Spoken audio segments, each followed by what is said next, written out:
সবচাইতে দ্রুতগামী যে মহাকাশযান রয়েছে সেটা হচ্ছে পার্কার সোলার প্রোব। এটা প্রতি ঘন্টায় 6,90,000 কিলোমিটার বেগে এটি চলতে পারে। প্রতি ঘন্টায় 6,90,000 কিলোমিটার বেগে। তো এই পার্কার সোলার প্রোব এটা নাসা আবিষ্কার করেছে 2018 সালে। এই মহাকাশ যানটা তারা সূর্যের উদ্দেশ্যে পাঠিয়েছে, যে সূর্য কিনা প্রায় 15 কোটি কিলোমিটার দূরে অবস্থান করছে পৃথিবী থেকে। 2018 সালে পাঠিয়েছে, আর 2024 সালে এটা সূর্যের খুব নিকটে পৌঁছেছে এবং এটা এখন সূর্যকে প্রদক্ষিণ করছে। এই পার্কার সোলার প্রোব এত গতি সম্পন্ন হওয়ার পরে লেগেছে কয় বছর? 6 বছর লেগেছে সেই সূর্যের কাছাকাছি পৌঁছতে। তো বিজ্ঞানীরা এমন ভাবে এটা বানিয়েছে 980 ডিগ্রি সেলসিয়াস তাপমাত্রা এটা সহ্য করতে পারে। সূর্যের কাছে যেতে তাপমাত্রা কম না বেশি? বেশি না? 980 ডিগ্রি পর্যন্ত তাপমাত্রা এটা সহ্য করতে পারে। এটা জ্বলে পড়ে ছারখার হবে না। তো বিভিন্ন সংকেত তারা সেখান থেকে পাচ্ছে। তো দেখেন, এই যানটা দিয়ে যদি আপনি বাংলাদেশ থেকে কানাডা যেতে চান, 1 মিনিটের কম সময়ে আপনি কানাডায় পৌঁছতে পারবেন। সারা পৃথিবী চক্কর দিতে হয়তো 1 মিনিট বা 2 মিনিট লাগতে পারে। তো পৃথিবীর মানুষের এই সাধারণ জ্ঞান দিয়ে যদি ঘন্টায় 6,90,000 কিলোমিটার বেগের একটা যান যদি মহাকাশ স্পেস যদি তারা আবিষ্কার করতে পারে, তাহলে যে আল্লাহ সুবহানাহু ওয়া তাআলা, যার জ্ঞানের ভান্ডার এত বেশি যেটা কল্পনাও করা যায় না। একটা মহাসাগর, ওই সাগর থেকে একটা চড়ুই পাখি যে পরিমাণ পানি তার ঠুটে নিয়েছে, সামান্য একটু পানি তার ঠুটে লেগেছে, এটাই হচ্ছে মানুষের জ্ঞান। আর সেই সাগর মহাসাগরের যে পানি জলরাশি রয়েছে, এর চাইতেও সুবিশাল আল্লাহ সুবহানাহু ওয়া তাআলার জ্ঞান। আল্লাহু আকবার। তাহলে সামান্য জ্ঞান দিয়ে মানুষ যদি এত কিছু আবিষ্কার করে সেই সূর্য পর্যন্ত যান পাঠাতে পারে, তো আল্লাহ সুবহানাহু ওয়া তাআলা যদি ইচ্ছা করেন তার হাবিবকে তিনি তার একান্ত সান্নিধ্যে নেবেন। এটা কি অসম্ভব? না। এজন্য আজকে বিজ্ঞানও এটা স্বীকার করেছে যে এটা সম্ভব। আর বিশ্বনবী সাল্লাল্লাহু আলাইহি ওয়াসাল্লামের এই সফরটা, একসময় অনেকেই বলতো এটা দৈহিকভাবে সম্ভব না, এটা আত্মিকভাবে হয়েছে, স্বপ্নে হয়েছে। কিন্তু এটা কি স্বপ্নে হয়েছে? না। রব্বুল আলামিন উল্লেখ করেছেন আসরা বিআবদিহি, তিনি তার বান্দাকে সফর করিয়েছেন, ইসরা করিয়েছেন। এই যে বিআবদি মানে তার পুরো শরীরটা সেখানে গিয়েছে। আল্লাহু আকবার। এটা স্বপ্নে হয় নাই। স্বপ্নে যদি হতো তাহলে মক্কার কাফেররা এটা অস্বীকার করতো না। আমরা স্বপ্নে তো বিভিন্ন জায়গায় যেতে পারি। সপ্ত আকাশ ভেদ করে আপনি এখন জান্নাতে আছেন, এমনটা স্বপ্নে দেখতে পারেন না? আপনি এখন উত্তর মেরু থেকে দক্ষিণ মেরুতে আছেন, স্বপ্নে দেখতে পারেন না? এটা কি অসম্ভব বলবে? স্বপ্ন তো স্বপ্নে অনেক কিছুই দেখা সম্ভব। এটা মক্কার কাফেররা অস্বীকার করতো না। কিন্তু বিশ্বনবী যখন বলেছেন যে আমি সশরীরে গিয়েছি, তখনই তার আপত্তি তুলেছে, এটা কিভাবে সম্ভব। সুবহানাল্লাযী আসরা বিআবদিহি লাইলাম মিনাল মাসজিদিল হারামি ইলাল মাসজিদিল আকসাল্লাযী বারাকনা হাওলাহু লিনুরিয়াহু মিন আয়াতিনা। রব্বুল আলামিন বললেন, তিনি সেই মহান সত্তা যিনি সকল দুর্বলতা থেকে পুত পবিত্র, যার কোনো দুর্বলতা নাই। আছে নাকি? সেই মহান রব যিনি প্রশংসিত, সমস্ত দুর্বলতা থেকে যিনি পুত পবিত্র, সেই মহান রব তার বান্দাকে রাতের বেলায় ইসরা করিয়েছেন, রাতের বেলায় ভ্রমণ করিয়েছেন মসজিদুল হারাম থেকে মসজিদুল আকসা পর্যন্ত। সুবহানাল্লাহ। যখন বিশ্বনবী সাল্লাল্লাহু আলাইহি ওয়াসাল্লামের চাচা আবু তালেব ইন্তেকাল করলেন, ইসলামের জন্য এত বেশি সহযোগিতা করেছেন চাচা আবু তালেব। রাসূলের এত প্রিয় একজন আস্থাভাজন মানুষ ছিলেন। চাচা আবু তালেব যখন ইন্তেকাল করলেন, বিশ্বনবী সাল্লাল্লাহু আলাইহি ওয়াসাল্লামের মনটা বড় খারাপ। চাচার ব্যথায় তিনি তার মনটা বড় খারাপ করে আছেন।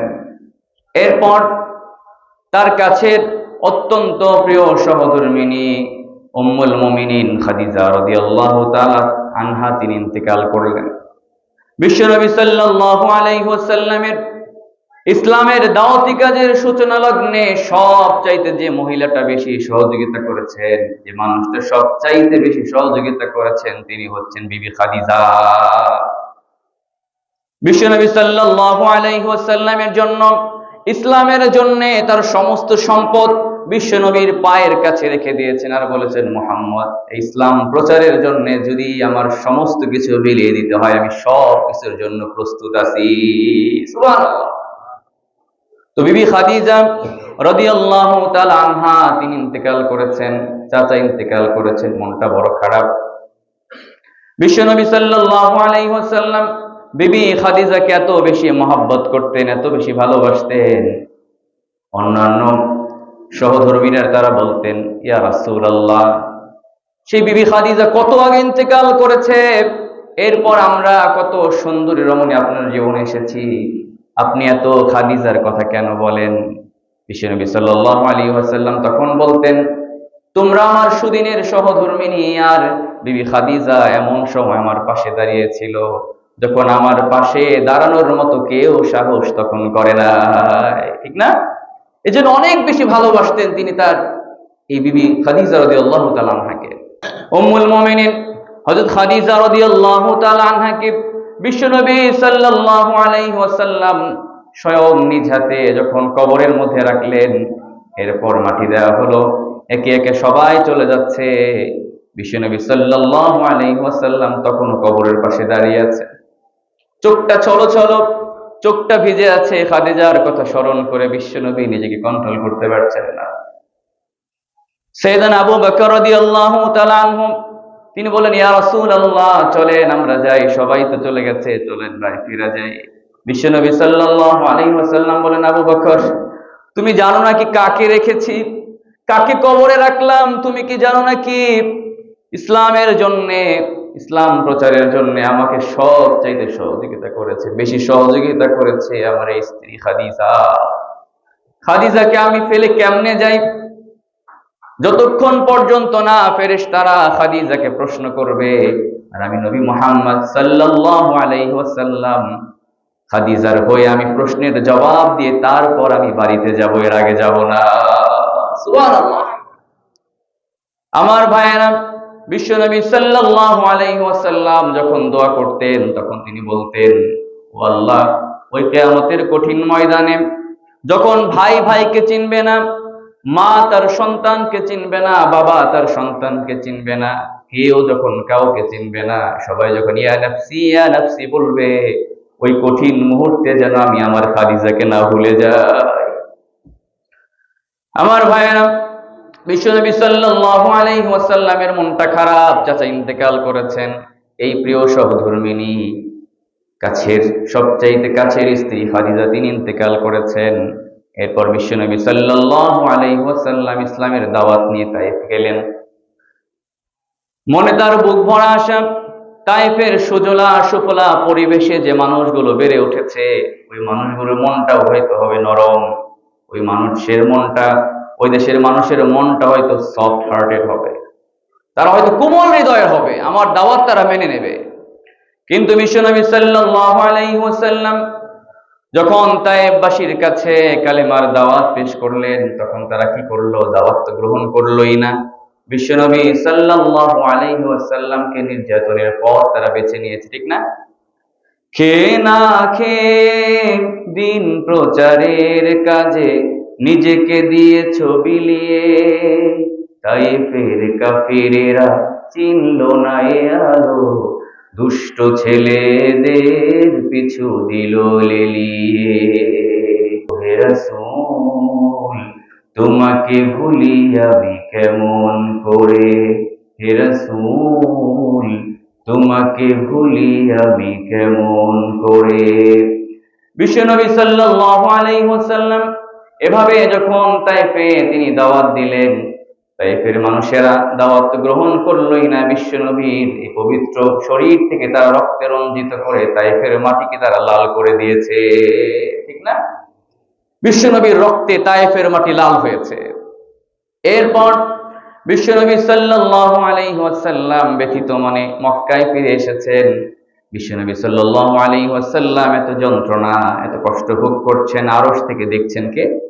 এজন্য আল্লাহ সুবহানাহু ওয়া তাআলা বিশ্বনবী সাল্লাল্লাহু আলাইহি ওয়াসাল্লামকে সান্ত্বনা দেওয়ার জন্য বিশ্বনবী সাল্লাল্লাহু আলাইহি ওয়াসাল্লামকে তার একান্ত সান্নিধ্যে নিয়ে সারপ্রাইজ দেওয়ার জন্য রব্বুল আলামিন ব্যবস্থা করলেন, ইচ্ছা করলেন। এজন্য আল্লাহ সুবহানাহু ওয়া তাআলা এত আয়োজন করলেন বিশ্বনবী সাল্লাল্লাহু আলাইহি ওয়াসাল্লামকে তার কাছে নেবেন। এজন্য আল্লাহ সুবহানাহু ওয়া তাআলা জিবরিল আলাইহিস সালামকে ইনভাইট দিয়ে নিমন্ত্রণ করে বিশ্বনবী সাল্লাল্লাহু আলাইহি ওয়াসাল্লামের কাছে পাঠিয়ে দিয়েছে। নিমন্ত্রণটা কে করেছেন? আল্লাহ করেছেন। কার মাধ্যমে করেছেন? জিবরিল আলাইহিস সালামের মাধ্যমে করেছেন। আর এই নিমন্ত্রণের সেই মহামান্য সেই মেহমানটা কে? বিশ্বনবী সাল্লাল্লাহু আলাইহি ওয়াসাল্লাম। আর এই ভ্রমণের স্থান হচ্ছে সিদরাতুল মুনতাহা পর্যন্ত। আল্লাহু আকবার। বিশ্বনবী সাল্লাল্লাহু আলাইহি ওয়াসাল্লামকে আল্লাহ সুবহানাহু ওয়া তাআলা তার একান্ত সান্নিধ্যে নিয়ে যাওয়ার জন্য কত আয়োজন করলেন, কত ব্যবস্থা করলেন। পৃথিবীর গতি তিনি স্তব্ধ করে দিলেন, পৃথিবীর স্পিডটাকে বন্ধ করে দিলেন। আল্লাহ সুবহানাহু ওয়া তাআলা তার বার্তাবাহক জিবরিল আমিনকে পাঠালেন। জিবরিল আলাইহিস সালাম তিনি বিশ্বনবী সাল্লাল্লাহু আলাইহি ওয়াসাল্লামের কাছে আসলেন। বিশ্বনবী সাল্লাল্লাহু আলাইহি ওয়াসাল্লাম তখন কাবার হাতিমে শুয়েছিলেন। জিবরিল আমিন বিশ্বনবী সাল্লাল্লাহু আলাইহি ওয়াসাল্লামের কাছে এসে তিনি বিশ্বনবী সাল্লাল্লাহু আলাইহি ওয়াসাল্লামের এই গলা থেকে নাভি পর্যন্ত পুরো শরীরটা তিনি চিরে ফেললেন। এরপর হাড়টাকে বের করা হলো। আরবি থেকে বলে শাক্কে সদর, আর ফার্সিতে বলে সিনাচাক, আর ইংরেজিতে বলে open heart surgery. Open heart surgery হয় না? পুরো বুকটা চিরে ফেলে এরপরে সে হার্টকে আবার ঠিকঠাক করে আবার সেখানে বসিয়ে দেওয়া হয়। এই যে এটা যে সম্ভব, এটা চিকিৎসা বিজ্ঞান জানলো কিভাবে? আমার আপনার নবীকে ওই হার্ট সার্জারি করা হয়েছে। আল্লাহু আকবার। বিশ্বনবী সাল্লাল্লাহু আলাইহি ওয়াসাল্লামের এই হার্টটা বের করে জমজমের পবিত্র পানি দিয়ে এটা যখন ধুয়ে আবার সেই আগের জায়গায় সেট করে দেওয়া হলো। এরপর বিশ্বনবী সাল্লাল্লাহু আলাইহি ওয়াসাল্লামকে এমন একটা জন্তু, এমন একটা বাহন, বুরাক নামক একটা জন্তুর মধ্যে ওঠানো হলো। হাদিসে এসেছে, সহিহ বুখারীর 3608 নম্বর হাদিসে বিস্তারিত এসেছে, যেটা গাধার চাইতে কিছুটা বড়, খচ্চরের চাইতে কিছুটা ছোট। এত দ্রুত গতি সম্পন্ন এই বাহনটা, এটা এর দৃষ্টি যে পর্যন্ত যেত মুহূর্তের মধ্যে সে সেখানে পৌঁছে যেতে পারত। তো খেয়াল করেন, আজ থেকে 1500 বছর আগে এই যে বললাম পার্কার সোলার প্রোব বা আরো মহাকাশ যান যেগুলো প্রতি সেকেন্ডে এত এত দ্রুত গতিতে চলতে পারে, এগুলো আবিষ্কার হয়েছে না। এই যে পার্কার সোলার প্রোবের কথা বললাম, প্রতি ঘন্টায় প্রায় 6,90,000 কিলোমিটার বেগে চলতে পারে। তা এই পার্কার সোলার প্রোব যদি তখন আবিষ্কার হতো, আবু জেহেল আবু লাহাবরা সন্দেহ করত না। আর এজন্যই সন্দেহ করেছে যে কিভাবে সম্ভব এই মসজিদুল হারাম থেকে বাইতুল মুকাদ্দাস পর্যন্ত যেতে আসতে সময় লাগে কমপক্ষে 2 মাস। 2 মাস মুহাম্মদ এক রাতের মধ্যেই গিয়েছে, আবার ফজরের আগেই ফিরে এসেছে। সম্ভবটা কিভাবে? তো রব্বুল আলামিনের জ্ঞান যে কতটা সুবিশাল। তো বিজ্ঞান আমাদের কাছে যত বেশি প্রকাশিত হবে, এই বিষয়গুলো আমাদের জন্য বোঝা ততটাই সহজ হয়ে যাবে, ঠিক কিনা বলেন? আজকে বিজ্ঞানের আবিষ্কারের ফলে এটা আমাদের মাথায় ধরছে যে অবশ্যই সম্ভব। মানুষের সাধারণ জ্ঞান দিয়ে যদি ঘন্টায় 6,90,000 কিলোমিটার বেগে কোনো যান যদি চলতে পারে, তাহলে আল্লাহ কি ইচ্ছা করলে পারেন না মুহূর্তের মধ্যেই এমন কোন যান দিয়ে তার হাবিবকে অবশ্যই তিনি মসজিদুল হারাম থেকে বাইতুল মুকাদ্দাস পর্যন্ত অবশ্যই ভ্রমণ করাতে পারেন। আর এই সূরার মধ্যে, সূরা বনী ইসরাঈলের মধ্যে মসজিদুল হারাম থেকে বাইতুল মুকাদ্দাস পর্যন্ত ভ্রমণের বিষয়গুলো বলা হয়েছে। এর পরের যে স্টেপ ভ্রমণের, সেটা আমরা সহিহ হাদিস থেকে পাই। এটা কোরআন উল্লেখ করে নাই। কোরআনের বর্ণনা কোন পর্যন্ত শেষ? মসজিদুল আকসা পর্যন্ত শেষ হয়েছে। এরপরে যে মেরাজ হয়েছে, ঊর্ধ্বগমন হয়েছে, এটা সহিহ হাদিসে, অসংখ্য হাদিসে বর্ণিত হয়েছে।